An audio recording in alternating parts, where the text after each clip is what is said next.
ಸಂಘರ್ಷದಲ್ಲಿ ಕ್ಷಣಕ್ಕೂ ಸಾವಿನ ಸಂಖ್ಯೆ ಏರಿಕೆಯಾಗ್ತಾ ಇದೆ. ಇರಾನ್ಗೆ ಅತಿ ಹೆಚ್ಚು ಪ್ರಾಣಹಾನಿಯಾಗಿದೆ. ಸುಮಾರು 400 ಮಂದಿ ಸಾವನ್ನಪ್ಪಿದ್ದಾರೆ. ಅಮೆರಿಕ ಹಾಗೆ ಇಸ್ರೇಲ್ ನಡೆಸಿದಂತಹ ದಾಳಿಯಲ್ಲಿ ಇಸ್ರೇಲ್ನಲ್ಲಿ ಇದುವರೆಗೆ 9 ಮಂದಿ ಪ್ರಾಣವನ್ನ ಕಳ್ಕೊಂಡಿರೋ ಮಾಹಿತಿ ಇದೆ.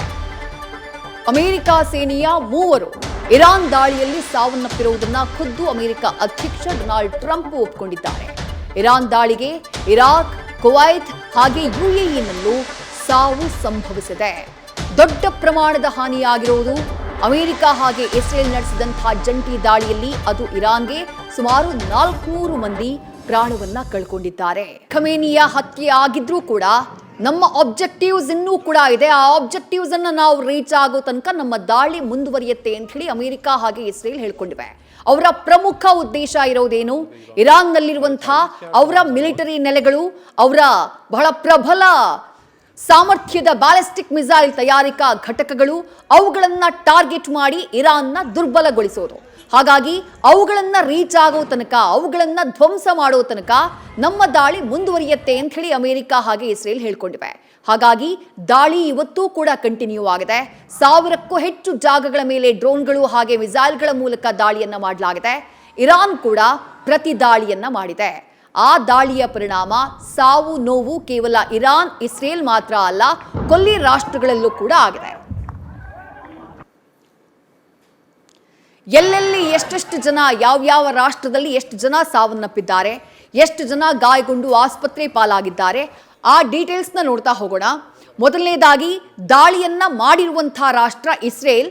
ಮೊದಲಿಗೆ ಇಸ್ರೇಲ್ನ ಸಾವು ನೋವನ್ನ ನಾವು ಗಮನಿಸಿದ್ರೆ 9 ಮಂದಿ ಇಸ್ರೇಲ್ನಲ್ಲಿ ಜೀವವನ್ನ ಕಳ್ಕೊಂಡಿದ್ದಾರೆ. ಒಟ್ಟು 12 ಜನ ಗಾಯಗೊಂಡಿದ್ದಾರೆ.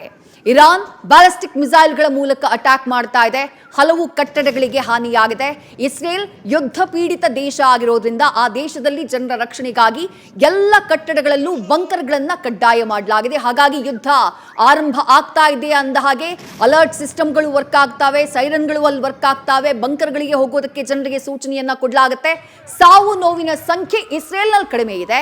9 ಜನ ಜೀವ ಕಳ್ಕೊಂಡಿದ್ದಾರೆ, 121 ಜನ ಗಾಯಗೊಂಡಿದ್ದಾರೆ ಅನ್ನುವಂಥ ಮಾಹಿತಿ ಇದೆ. ಇನ್ನು ಇರಾಕ್ ಪಕ್ಕದಲ್ಲೇ ಇರುವಂತಹ, ಇರಾನ್ನ ಪಕ್ಕದಲ್ಲಿರುವಂತಹ ಇರಾಕ್ನಲ್ಲೂ ಕೂಡ ಅಮೆರಿಕಾದ ಸೇನಾ ನೆಲೆ ಇದೆ. ಆ ಸೇನಾ ನೆಲೆಯನ್ನ ಗುರಿಯಾಗಿಸಿ ಇರಾನ್ ದಾಳಿ ಮಾಡಿರುವಂತಹ ಕಾರಣಕ್ಕಾಗಿ ಇರಾಕ್ನಲ್ಲಿ 2 ಪ್ರಾಣವನ್ನ ಕಳ್ಕೊಂಡಿದ್ದಾರೆ, 5 ಜನ ಗಾಯಾಳುಗಳು.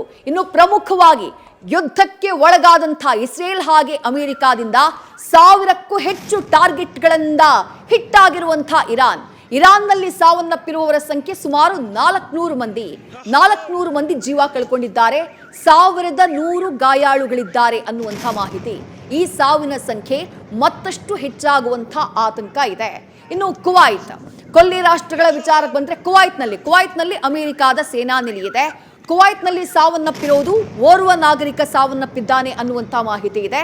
ಜೊತೆಗೆ 32 ಮಂದಿ ಗಾಯಾಳುಗಳಿದ್ದಾರೆ.